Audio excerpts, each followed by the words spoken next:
Sud Radio Découverte Tourisme, Stéphane Zeremeta. Bonjour Stéphane. Bonjour Jean-Marie. Directeur éditorial des Guides Le Petit Futé, vous nous emmenez dans les Hauts-de-France ce matin. Oui, on est encore en vélo, hein. C'est le mois du vélo. Et puis c'est plat, c'est après bien. On arrête.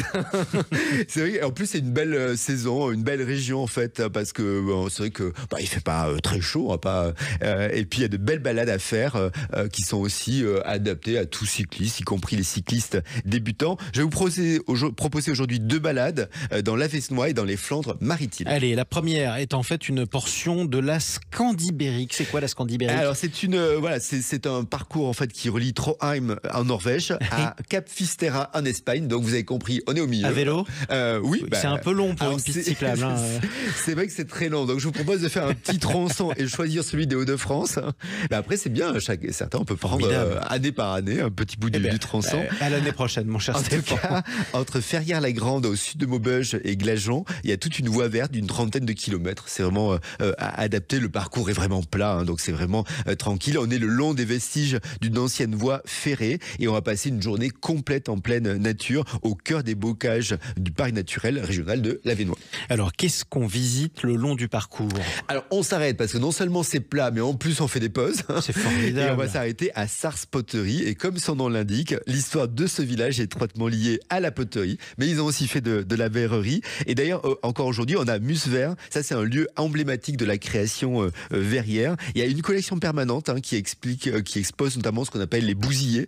Ce sont les objets du quotidien. Les comme bousillés. Les encriers, les lampes à pétrole, des bouteilles qui ont été réalisées par les verriers de Sars-Poterie entre 1801 et 1937 et qui a été mis donc ils faisaient ça pendant leur temps de pause. Donc ces petits objets supplémentaires. Alors tous ces objets n'avaient pas des vocations commerciales, c'est destiné aux proches des ouvriers. Et aujourd'hui, c'est vrai que c'est un beau témoignage, c'est assez mignon de ce savoir-faire. Le musée aussi abrite l'atelier du verre. C'est un laboratoire d'expérience pour les verriers contemporains. Et il y a des journées portes ouvertes qui sont organisées chaque année, notamment. Ça permet, c'est assez fascinant de voir quand on voit le soufflage du verre. C'est toujours un moment qui me semble assez incroyable. Oui, c'est spectaculaire. Alors, autre parcours cyclable, Stéphane, toujours dans les Hauts-de-France, la vélo maritime. Elle fait 1500 km, mais je vous propose de faire un petit bout. Ouais. Vous avez compris, je suis feignant. Hein. Je vois que vous n'en pouvez plus du vélo. En tout cas, c'est de la Manche à la mer du Nord.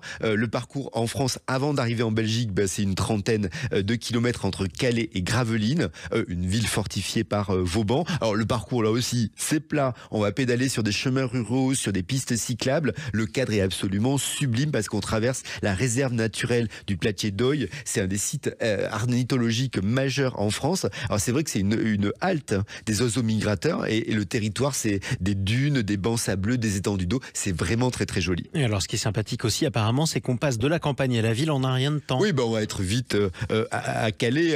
Ça c'est assez pratique. Où on pourra faire un tour sur la place de l'hôtel de ville.